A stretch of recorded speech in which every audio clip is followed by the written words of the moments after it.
still practice quite a bit.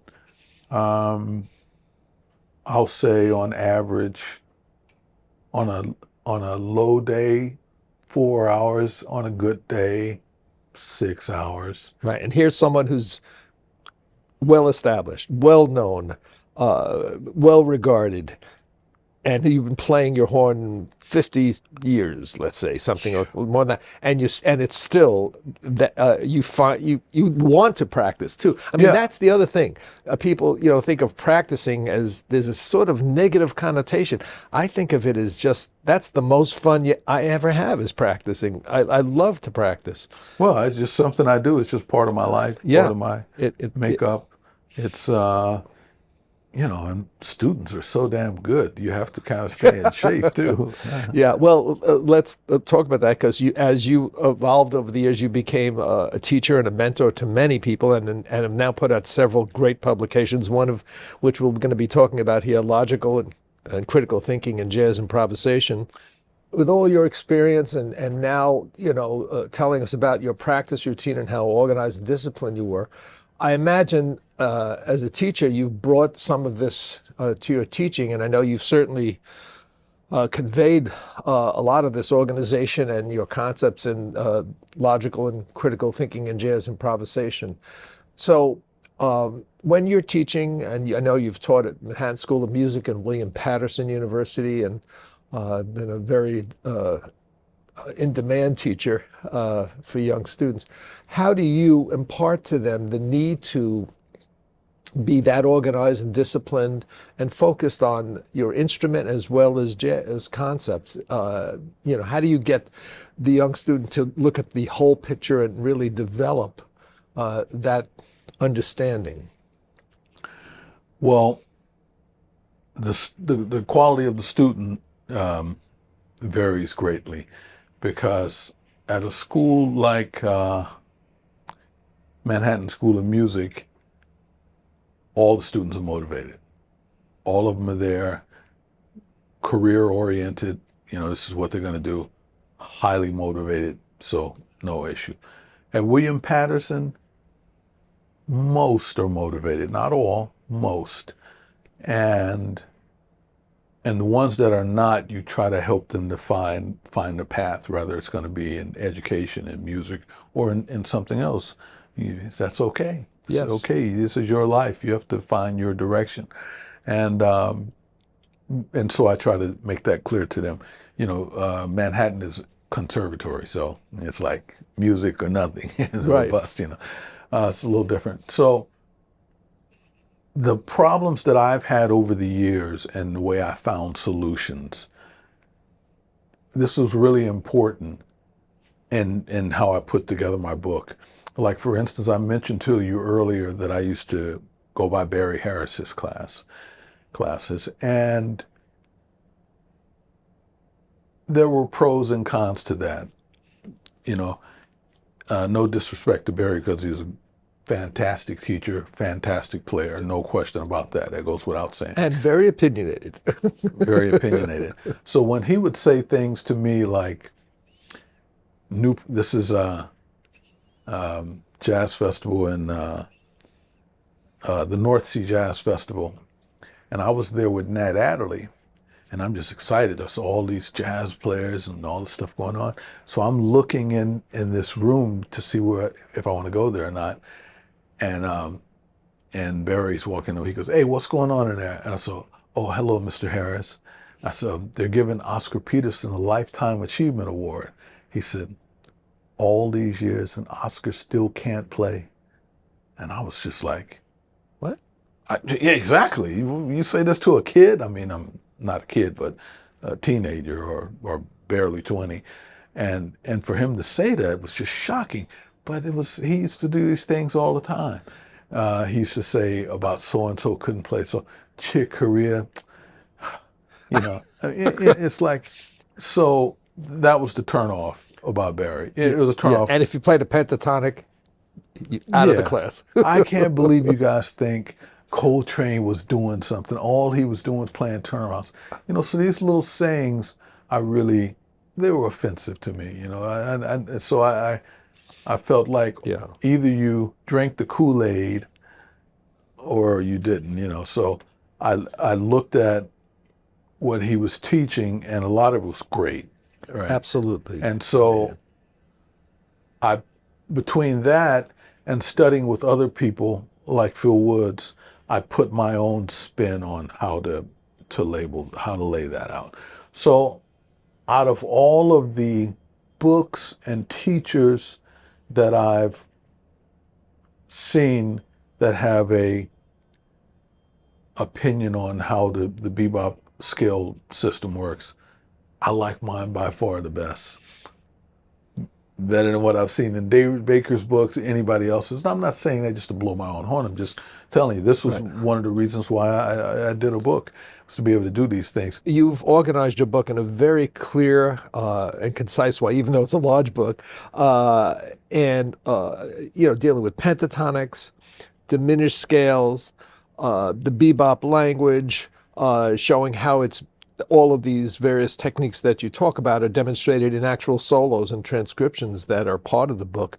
And of course, as I've told you before, one of the things I loved about the book was right off the bat at the very top, you talk about your philosophy of regarding music and practicing, but also you talk about the great players on alto sax and then on other instruments as well, and you list them as things that students should consider investigating. Yeah. And I find that to be so terribly important, especially when you're dealing with older players, meaning, for me, older players means bird on back, but today older players almost means like Michael Brecker on back to some of the younger players. But regardless of what style of jazz they're playing in what era, investigating history of the music and of the instrumental approach to playing that music, it can only be a win-win. And if people just look at Coltrane and the time he spent going back and investigating back to Sidney Bechet and going forward, and how that influenced his music and his thoughts, and there's no dishonor in investigating others, and certainly going back even 100 years. I mean, why not start with Louis Armstrong? I mean, there's not, Well, it's funny with Phil Woods.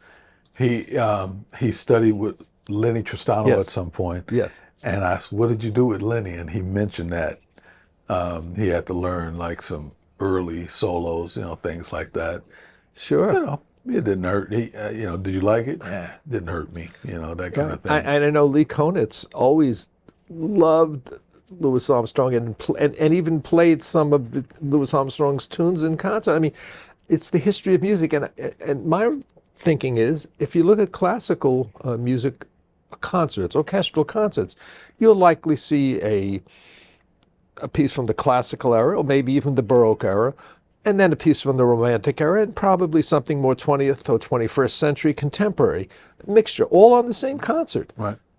That's great music that you're paying respect for, and it doesn't mean, if you happen to prefer one style a little bit to the other, doesn't mean you can't love more than Right. one style. And It's true. it can only help, regardless of the musical style. So that's why I particularly was enchanted with the fact that you set it out right up front in the book. And again, as you said, you talked about the bebop scale, the diminished scale, pentatonics, how they all intertwine in developing a language. It's not just one or the other, it's all. Yeah. And integrating all of those, all of that knowledge. Yeah. So in dealing with your students, I imagine you went about this in the same organized fashion that you have organized your book. Well, each student is different. Each student has different needs, and some are ready for certain things, some are not.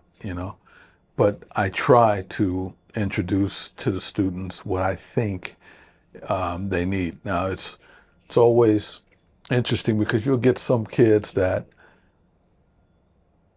they think they don't want to learn this or learn that. And so it's a fine line between you really want to learn this, and, by forcing some things on them that they might not be ready for.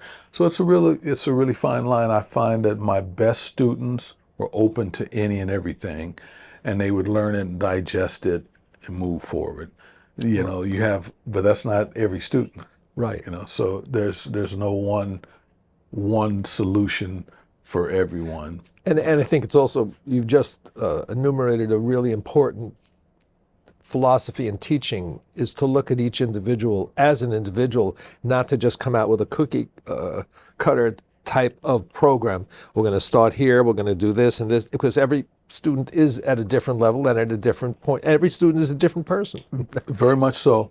You know, when I was figuring out what I was going to start this book out with, originally I was going to start it with the bebop applications, and I decided not to because so many people would look at that and say, "Oh, this is what I've it seen is." that before. Yeah, Yeah. and I know that, and even though I know that they don't know it,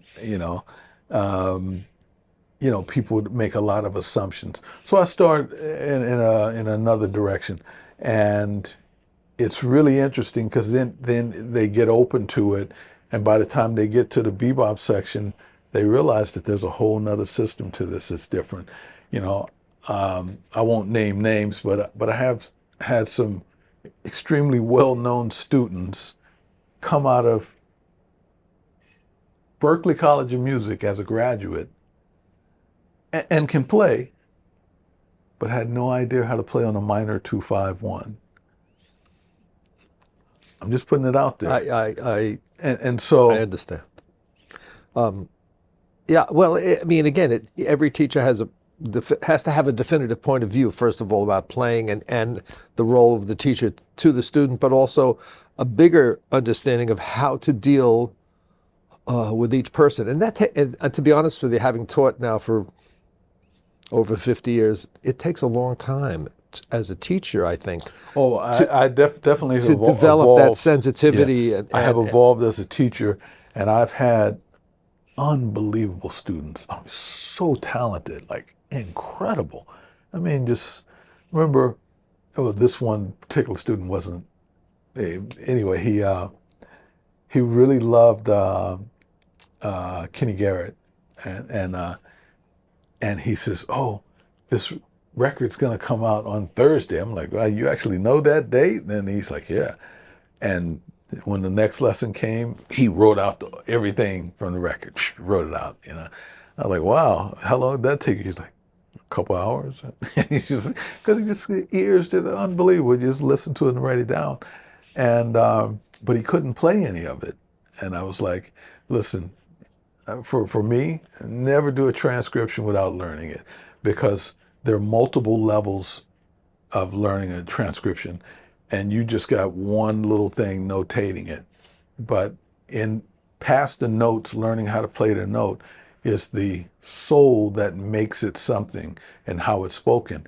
For instance, when I was a little kid, I had to recite Martin Luther King, "I Have a Dream" speech. And I remember, learning the speech. And no matter how many times I said it, it would never have the impact of that, because well, first of all, it's the times and the central need, but also the deliverance, and how the pacing and the oh, emotional content behind it. And so I said, when you're learning these solos, getting the notes, I'm assuming you're getting the notes, but that ain't it. Yeah, that's 50% of it. Right. But the other 50% is so important. And that's what's really going to make the difference between you understanding and learning how that feels and get into the soul of the music. Which brings up a very important point, because you were perhaps the last generation that could have, had chances to play in clubs as young people, with jam sessions that clubs might have, or situations. Today, as you developed in the 1980s and getting your feeding, is sort of when the Jamie Ebersold play-alongs became popular and became the jazz pedagogical means for people to play. And with fewer clubs making things available and things being harder to find places just to go and play, especially in clubs, just to have, in fact, some clubs now even charge people, young players, for the right to just sit in and play at 2 or 3 o'clock in the morning. They charge them a little fee. Ridiculous. So people have gravitated to largely playing at home with these play-alongs, or maybe if they get together with friends at someone's house. But the environment has changed considerably. So with all of these talented young players coming out of every school, because most colleges now, universities, have at least the jazz program, or at least the degree in jazz now. It's a totally different panorama than 40, 45 years ago. But where can they get that extra experience and fewer opportunities like you had with great individuals who were touring and taking young players in their band? I mean, things have changed dramatically. Where do you think young players can get some of that experience and a chance to evolve now? The scene is different. When I was growing up, I had a chance to work with Dizzy Gillespie, Art Blakey, all these people. Those opportunities aren't there now. Oh. So the scene is really in school now at this point. And that's changed the music and going to continue changing the music.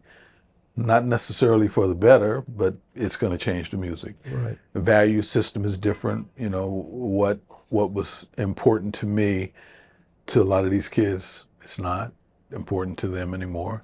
So it's going to be interesting to witness how the music is going to change and evolve. And I mean, I could already see some things now. So the experiences for these kids is going to come from a different place, and a lot of it is coming from schools. And right. That's where it's at. Yeah, I mean, I saw that during the years I was teaching at university, and in the years since I've retired from that, I sense that it's still within that sphere, as you've stated. But you wonder if the evolution of the musician is going to ever reach that more developed, full-grown point, because there's just fewer opportunities and fewer, as Phil Woods would say, when dinosaurs roamed the earth.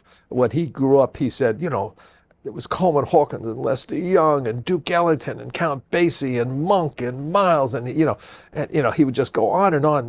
These were the people I was surrounded by, and he referred to it as dinosaurs roamed the earth. Sure. And now,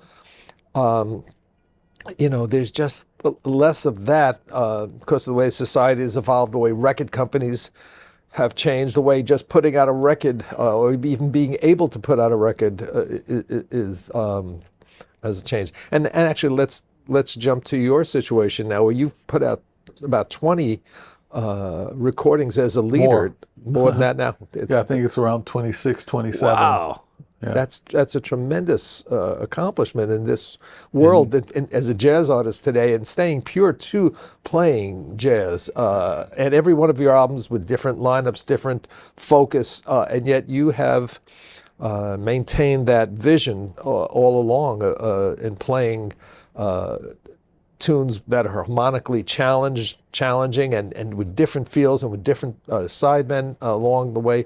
Has that been something that was a conscious effort on your part from the time you started issuing albums as a leader? Or is it something that just came as a natural occurrence? It was just a mark of where you were at the time. It was just something that happened.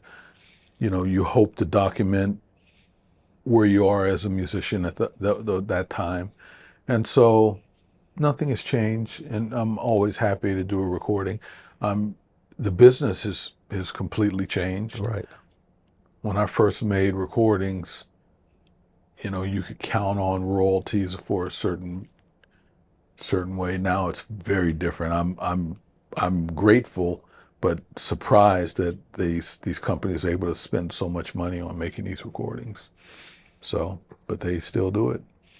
Yeah, and it's different for different artists in different areas of the music industry. So many of them do it on their own, foot the whole bill, and then try to sell it to a company. You've been more or less recognized clearly as an artist who is a recognized leader and a person who puts out consistently high-level work.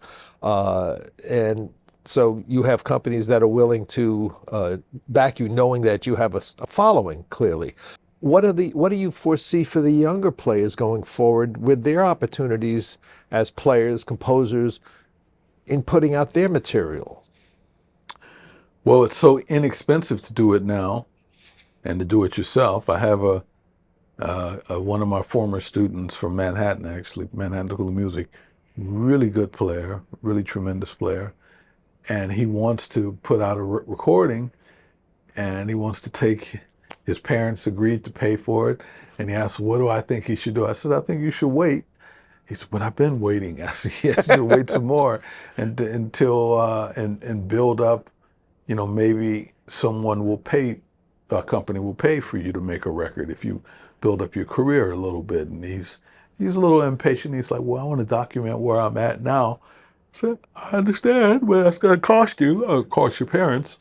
And I know for them, it's also a sense of accomplishment for him to have it. Right. They don't really understand the business. All they Right. know is little guy is not getting it. Seems like he's getting anywhere. And Right.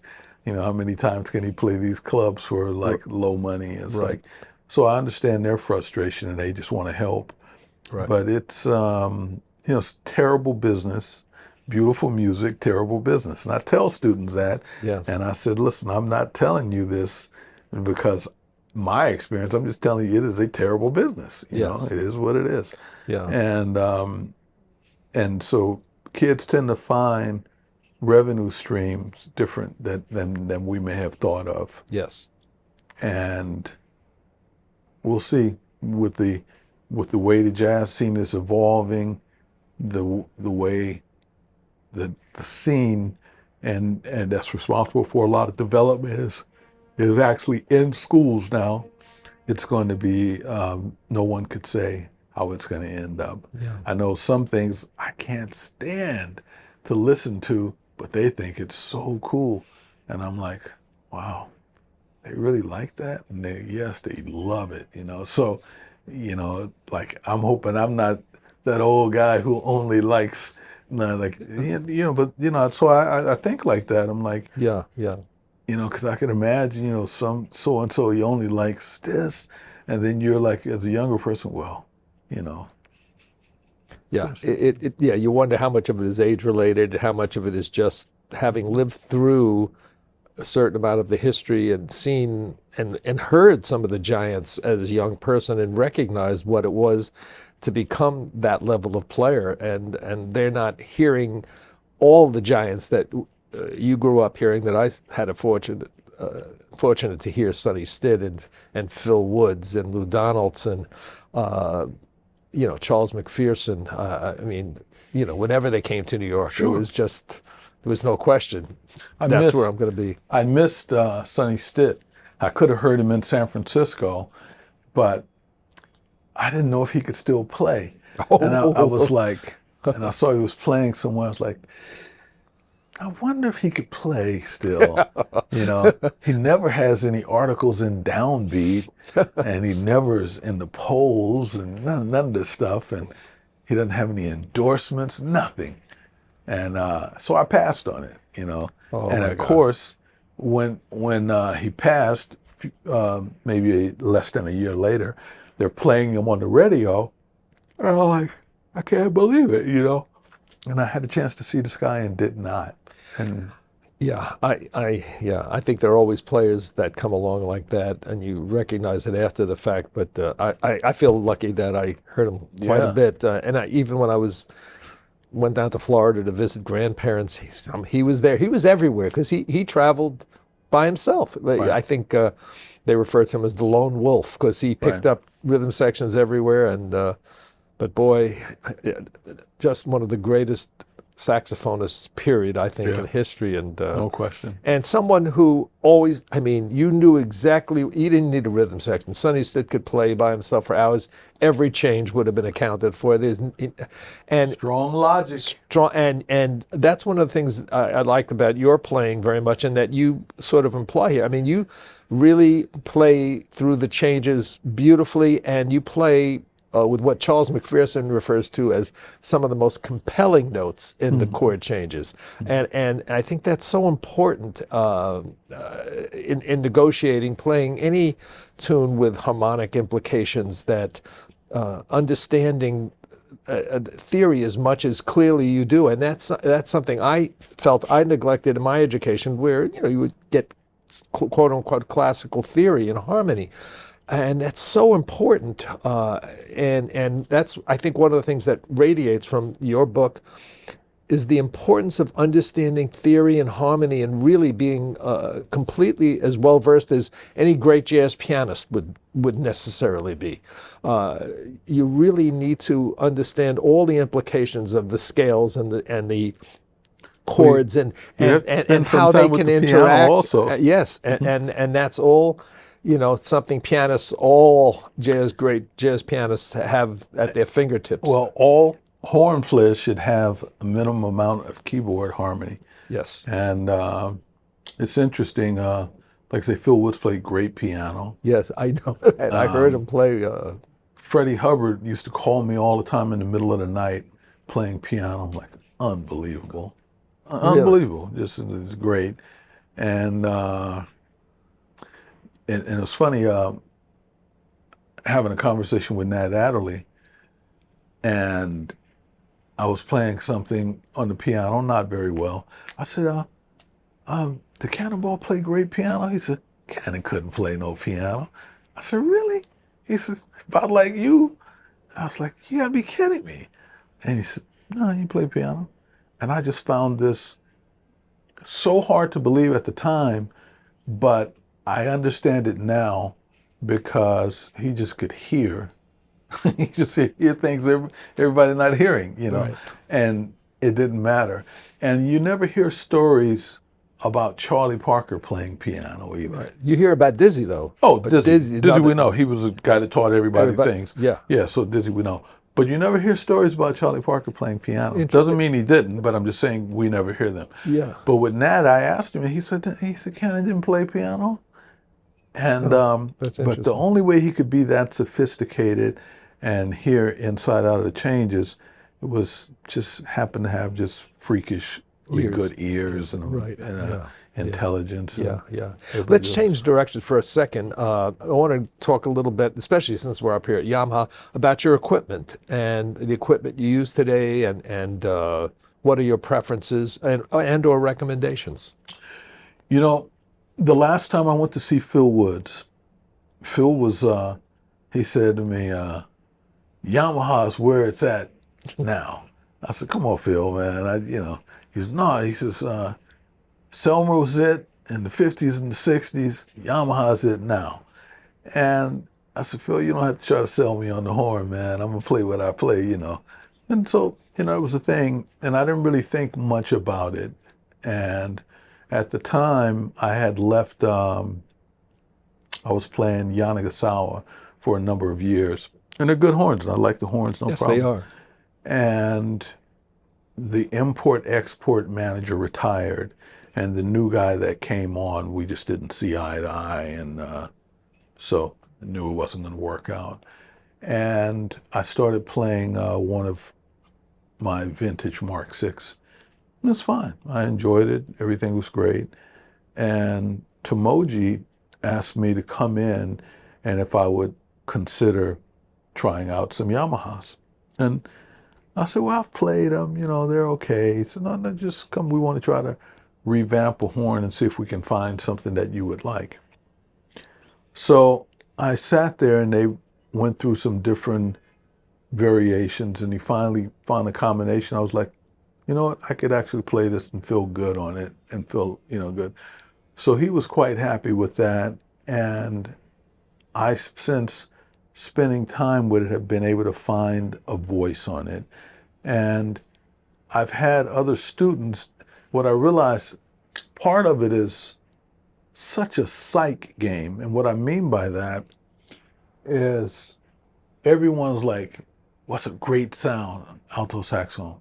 Cannonball Adderley. Got to get a Mark VI. Cannonball played a King Super 20, had nothing to do with a Mark VI.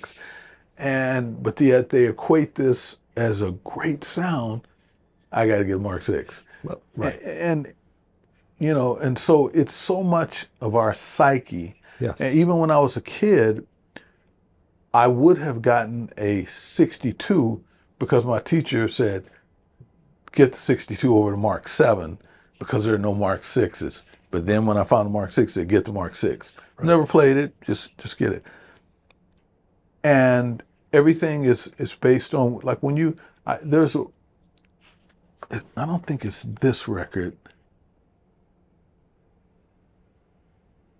There's one of my records that I do, and I play a Selmer Mark 6, a Yamaha EX75, EX75, Something like that. Yeah. and an 82Z On the same record. on the same record.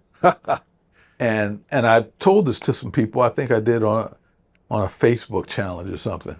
Who can tell me which one is what? Hilarious. And at the time I posted what was the right thing, and people found it hard to believe. Well, because ultimately, it's you that's playing. Yeah. Once you've played long enough and developed the ability, and you have the oral conception of what you consider the sound you want to get, that's ultimately what's going to come out. I have a great Cannonball story someone told me years ago. True story.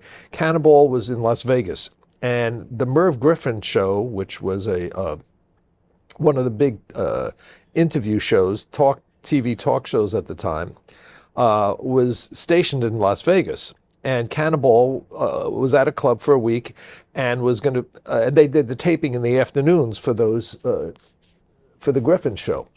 Well, Cannonball figured, well, I'll leave my horn in the club after I finish. I'll pick it up on the way to the taping of the show. I don't have to take it back to the hotel. Went back to the club the next afternoon. It was locked. He couldn't get in. There was no one around. The bartender, no one was there. He couldn't get his horn. So he went to the studio, and of course, Merv Griffin had a band, a resident band that had Plaz Johnson as the sax player, and Plaz had both an alto and a tenor there, depending on the act they were playing. So he lent Cannonball his horn with the mouthpiece and the reed. It was all foreign equipment. Cannonball played a little bit on the show. I guess Nat was with him as well. No, it was just Cannonball, if I remember now, and the rhythm section. And he sounded just like Cannonball on equipment that had nothing to do with his own equipment. Wow. And he sounded just like Cannonball. And he sat down with Merv at the end, and he said, look, I'm sorry. He relates the story. You know, Plaz was nice enough to lend me his horn, but, I'm just sorry. I just didn't. And Merv said, what are you talking about? You sounded great. There was no one other than Cannonball would have known there was anything different. So Right. I think that's a great story, just to know that ultimately you will sound what you will sound on any piece of professional equipment. It's just a matter of what physically feels more comfortable and makes you headwise, more relaxed. Yeah, it's interesting because in terms of like the feel of a horn, ergonomics, Yep. Big play. the Yamaha 62 was my favorite. Just holding a horn, just love that horn. And I have a vintage 62, and I love it. Whenever I play it, it's like, man, it feels so good. The 82 is close to that. It's very close. So for all the horns that are being made, I like the ergonomics on the Yamaha by far. Yamaha was the first one to bring the palm keys right in here. Everyone You'd have before to build would it get up. the plumber's putty on your Mark 6 to build up. Yamaha came out and did that right away. Yeah. So they were paying attention to those things. In terms of the sound, when it comes down to the sound of the horn, it's really, I think the really biggest component to sound being developed is mouthpiece reed combination and the neck fitting. I think this is really what a sound is. Of course, the horn does matter. And from playing my Yamaha 82, it's silver, but I get, a sound that I love. And so when I play it and I have a good read, I'm inspired playing it. I really enjoy playing it. Right. And it's, I feel like I can play almost anything on it. And, I can't imagine playing something else. From time to time, I play other horns from teaching. I try Right. the students' horns and let them try mine. And out of all the stuff out there, I, it's vintage Selmers I like. Uh, some Yanagasawas I really like. But out of all the other newer stuff, I don't really, Yeah. it's not a combination of things. And manufacturing is changing now because, there's one company in Taiwan that makes everybody's horn, and not everybody, but, all of these The different, parts. Yeah. oh yeah, all of these different horns. I haven't been there, but they say it's like a village. Yeah. Whole city.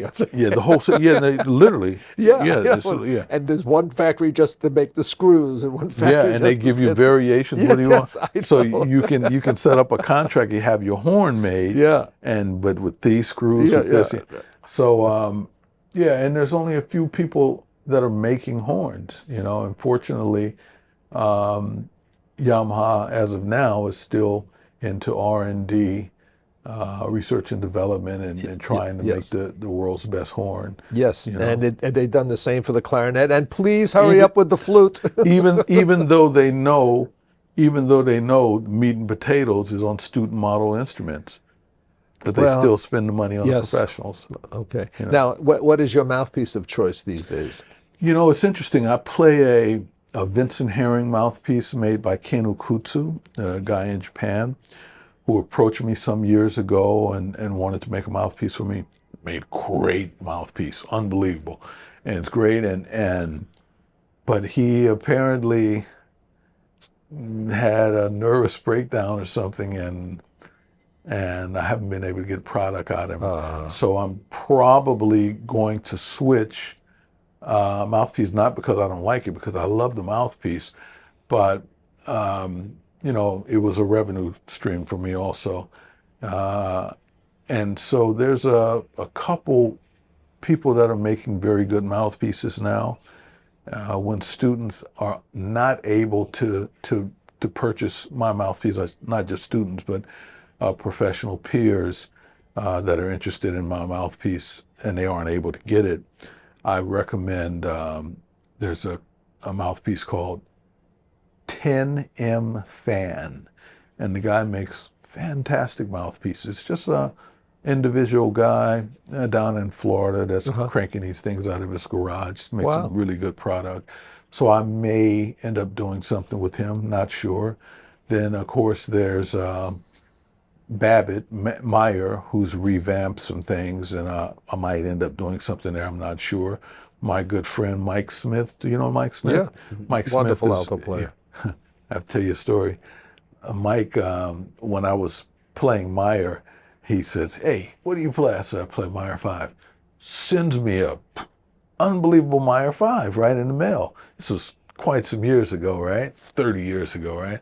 And so I had this mouthpiece. And so Phil Woods was always worried about, damaging his mouthpiece. What would I do? I said, "Man, I actually got an extra mouthpiece, and if anything ever happens, you got a Meyer 5 waiting for you. You're talking right about here." Phil was worried about Yeah. his mouthpiece, Yeah. the one he got from Oliver Nelson. Exactly. Yeah, yeah, so, yeah. So this is just a conversation we had. Yeah, yeah. And so about, I want to say maybe 8 months ago, Mike Smith calls me up and says, "Hey, you got that mouthpiece?" I said, "Oh, Mike, you're not going to take my mouthpiece." He says, He says, "I found the original molds at Meyer for at Babbitt for the Meyer 5, yeah. and I need a virgin piece to make sure That it's the right. Okay. So Mike took the mouthpiece back from me Yeah. and sent me a new one. I was so mad I didn't even play the new one, but I might end up doing something with them. I don't know. Yeah. But the mouthpiece that I'm playing is really good, Kinokutsu, and I wish he, was able to continue. But Well, you certainly get a huge sound and a vibrant sound and something that is always resonant. So that's a really good endorsement of the mouthpiece. a couple too. things I want to say on that. One is Jim Snydero. Jim Of Snydero course. brought to my house Oh, the cannonball bottles. Cannonball's Yeah, yeah, mouthpiece. yeah. No, I'm wait, Jim. I'm waiting. Where's my? He was supposed to come by. Well, he No, was kind enough to bring it yeah. by. And of course, as a saxophone player, you're like, oh my God, so happy to play that. And people ask me, how did it play? That's pretty much like my mouthpiece, Yeah. about the same. Yes. But it was good to know that because I had no perspective of that. Yeah. And that's one thing I want to share with you. Yeah. And then the other is working with Nat Adderley. Once doing a sound check, he says to me, damn, man, you're too loud. I was just like Cannonball. He's, you way louder than Cannonball. Yes. That's I it. was like, really? Yes, I've heard that. Cannonball had the mic and the bell. So recordings can sometimes be a little Oh, no misleading. question. I've witnessed that firsthand. Yeah. Well, that was one experience. But Joe Henderson, Same. people have, what they think is Joe Henderson. I'm like, Joe had to eat the mic or you wouldn't hear him. Yes, it's true. But that's also what a soloist can get by in doing that. That's why a lot of the older guys, even Bird, guys who had big band experience in those older days, they had to learn how to project. They didn't have microphones in the belt. They had one mic in front of the band. Right. And I think there was something to that, and those guys learning how to project. And Phil Woods is certainly a great example. Boy, could Phil Woods project this. Yeah. I have never been in a room with anyone who played a bigger sound without overblowing the horn. Right. It was like a jet taking off. Well, I also think for my sound, the benefits of being in Phil Wood's living room and hearing him play his Must have saxophone been enormous. really shaped my perspective of sound tremendously. Yeah. And playing along with the records is one thing. I used to play along with Cannonball records, Stitt records, Phil Woods records, and just get a perspective of sound. But then hearing it live, It's a different dimension. and playing his horn, his mouthpiece reed set up, just really got a different perspective on it. I had twice that experience with Phil. Over the years, I had him out a number of times at the university where I would teach. And the first time he came up to the room where I had my studio, and before we went to rehearsal, and he let me play. He was playing the Mark VI at this time. This was just before he switched to Yamaha. During the time he was having some of the emphysema problems, and I never played a horn like that. I never played. I mean, everything. It was not only instant alto, it was incredible. And of course, I think some of that was also Phil having played it for so many years. There was a certain thing that a horn captures of the player who's playing it, I think, too. But it was amazing. And then the last time I saw Phil, he was also out at my university. He was playing with the faculty rhythm section. We were backstage before I was going to introduce him, and it was just he and I in the room. And he was playing his Yamaha, and he started warming up. I thought the paint on all, and it was a small room. I thought the paint was going to come off the wall. It was so huge. It was so resonant. And he went out and played it was about 1,000-seat auditorium, no mic. He was into that at the time. He could just, and it was, I mean, a definition of how to get a sound out of a horn and not overblowing, just And a gorgeous sound too. and anything. I mean, there wasn't anything he couldn't do on the instrument, and special player. So No question. So I'm sure your experience with him in his living room, that's everlasting. That's Not only that, but then he'd smoke pot all day and he'd drink. And because my lessons would be all day. Then we go down the hill to, what's the name of that club called? the Deerhead. Deerhead. Yeah, yeah. And Dottie Dodgen Yes. was playing drums and used to run I don't know if it was a session or Yeah. Phil just played all night. And so it was like great experience because Wow. then like all the stuff we work on, then he'd go down and he'd play tunes, and I'd play a couple tunes, and he'd play some tunes. And it was just great to hear him like that. And of course it was all acoustic. And it just helped me so much, know what was possible Right. and what to expect with quality of sound. Right. And, Phil, a thing I mentioned to people, Phil was also one of the greatest lead alto players, a Yeah. spectacular. Now, have you had a chance to play much lead alto since, in all the years since you've left, Lionel Hampton and the big band and now been a leader of your own, especially with small groups? Do you get a chance to play any big bands anymore? Not as much as you would think, Um, it just, most of the stuff I do is small group stuff. Yeah. And Well, there are just so few big bands anyway left. yeah, You know. so no, I haven't done a lot lately. Yeah. Uh, it's Yeah. It's just the sign of the times too. Yeah. Really. Your reeds. What reeds do you tend to favor on alto?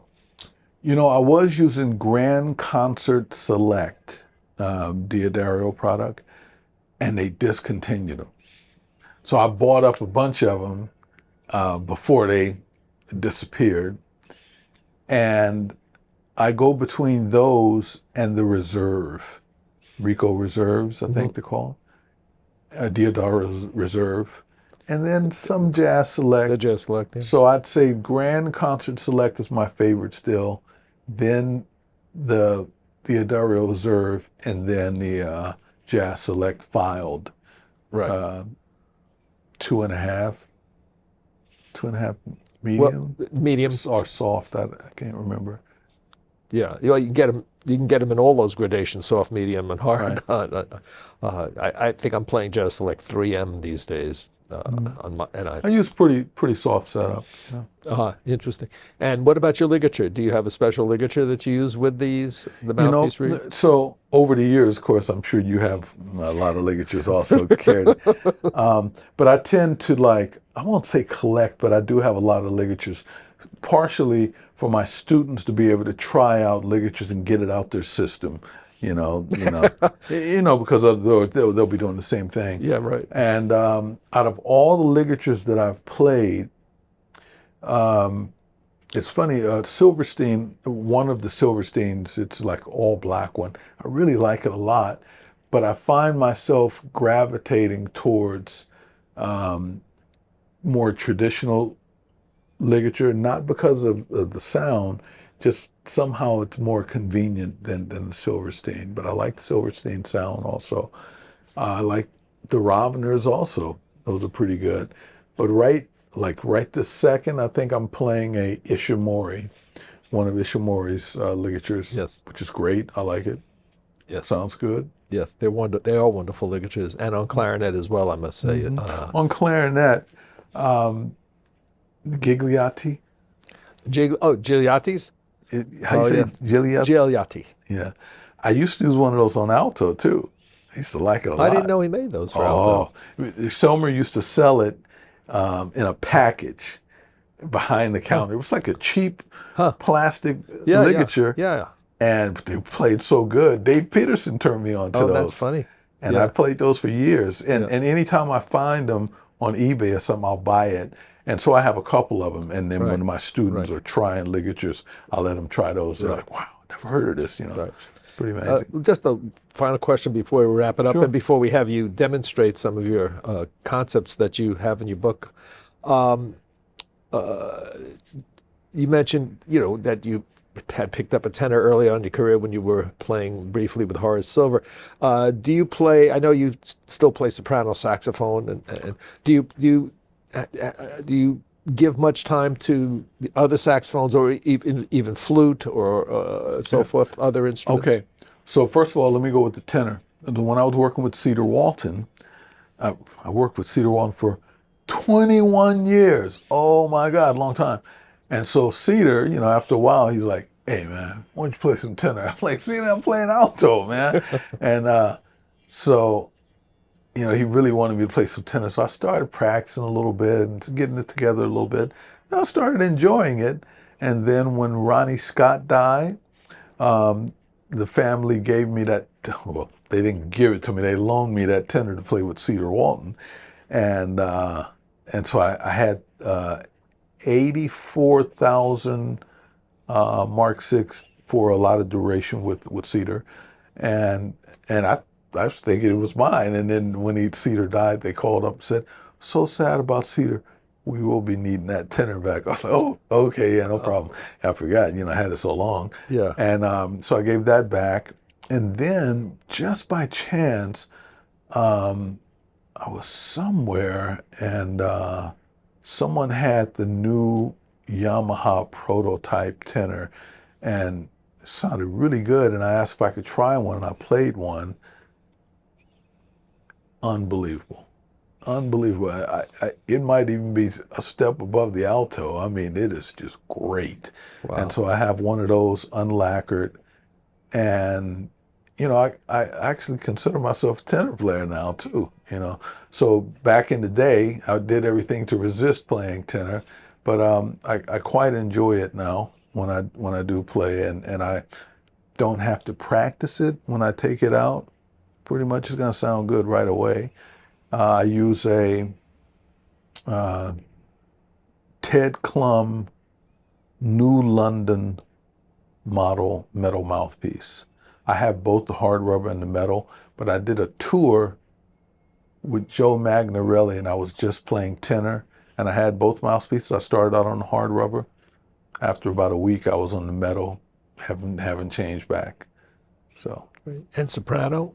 yeah, I also have a Yamaha 82. I used to have the Yamaha 62, and I wouldn't sell it because I wasn't sure which one I liked better, and because everyone loves the 62 with the curve in the neck, and Yeah.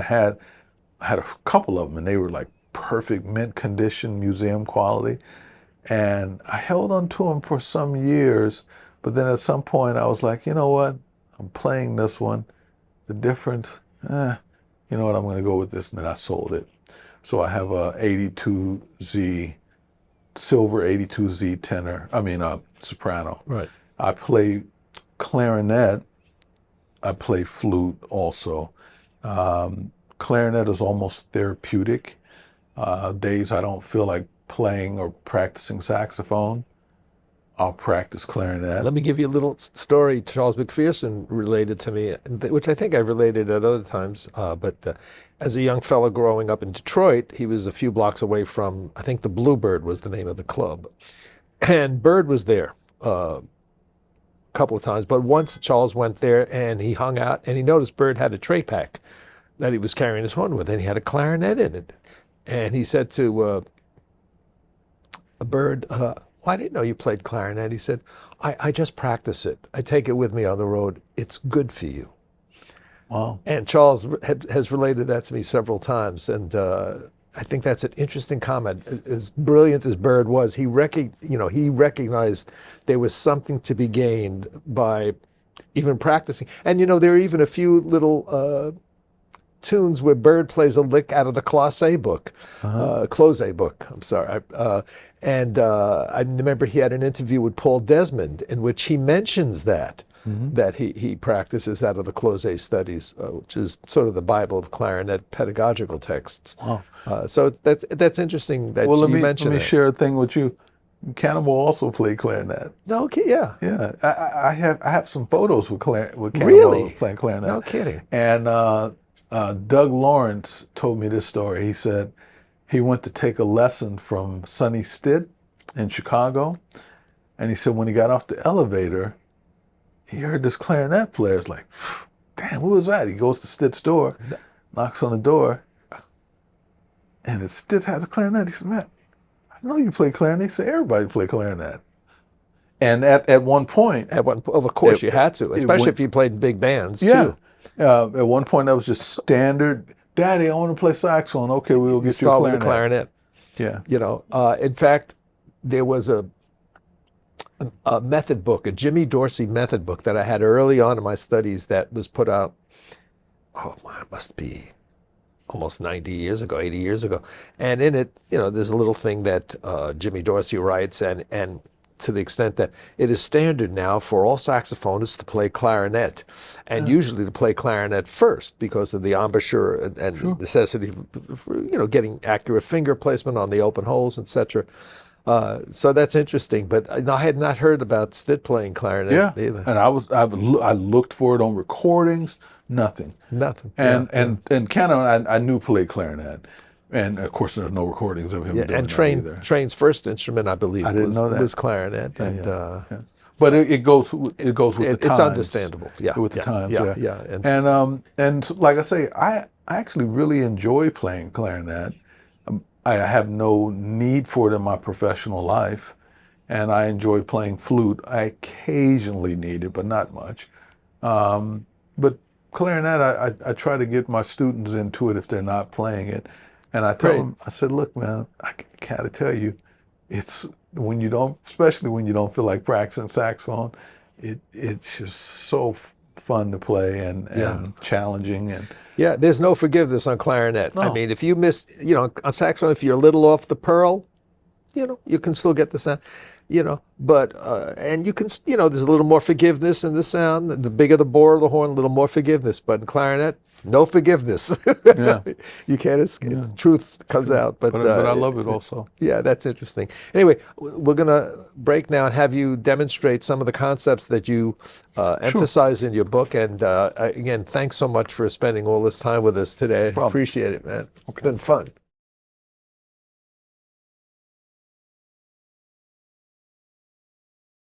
Okay, so I start the book off with a thing called dominant pentatonic scales. And one of the reasons I do that is was remembering how I learned how to play. And when I learned how to play, once I learned a blues scale, that blues scale was going across everything. Didn't matter if it was major or minor, a ballad, it didn't matter. That blues scale was going to happen.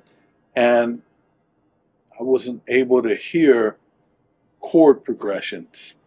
And part of that is like starting right from the beginning, not understanding the function of the chords and hearing the chords as it's changing. This is the structure of the song. So when I devised this system, it's for advanced or it's for beginning. And I'll give you an example of what I mean. I'm going to take a 12 bar blues, and I do this in my book. And in addition to doing it on the book, I also made um, a play along where I'm demonstrating this on YouTube that goes along with the book. So a dominant pentatonic is going to go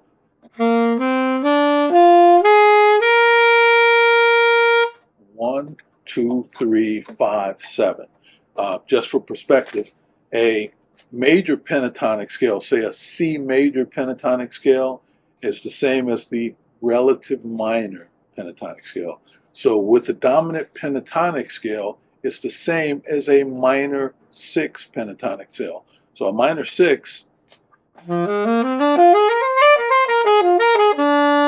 that same scale, starting a fourth up from that, is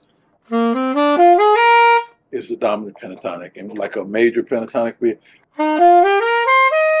and in the minor,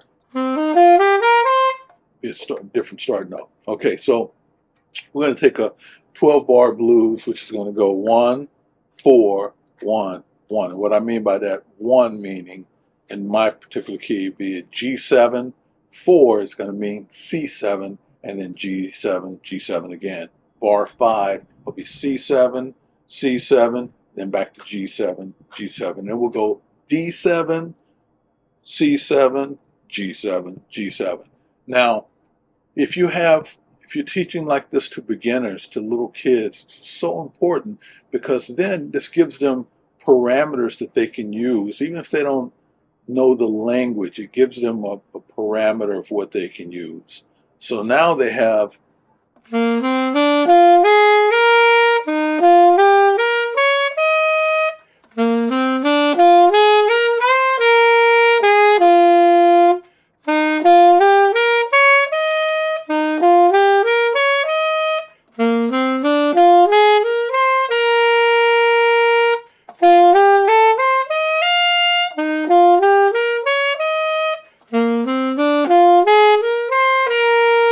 so now they have parameters of each chord system that they're in to this is what I can play. Of course, there are things that can play outside of that, but this gives them some ground rules.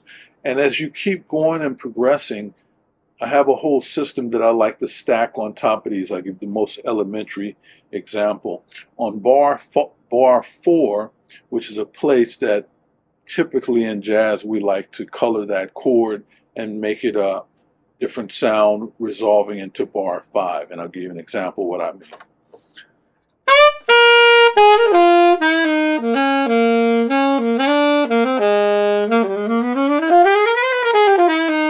So there I play the diminished scale, right? Now I'm going to go back to using only pentatonics.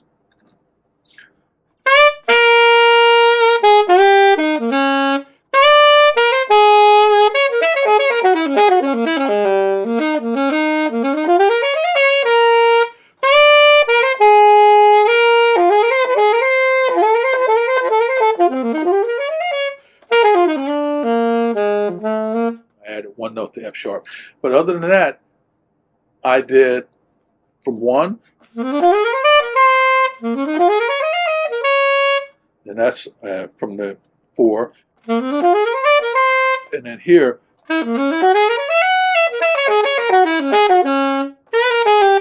there I colored that by playing the same dominant pentatonic, but I'm playing it off the raised 5. So off the raised 5, that's going to give you the alterations in the dominant chord there. So in this particular case, in my key, it would be a G7.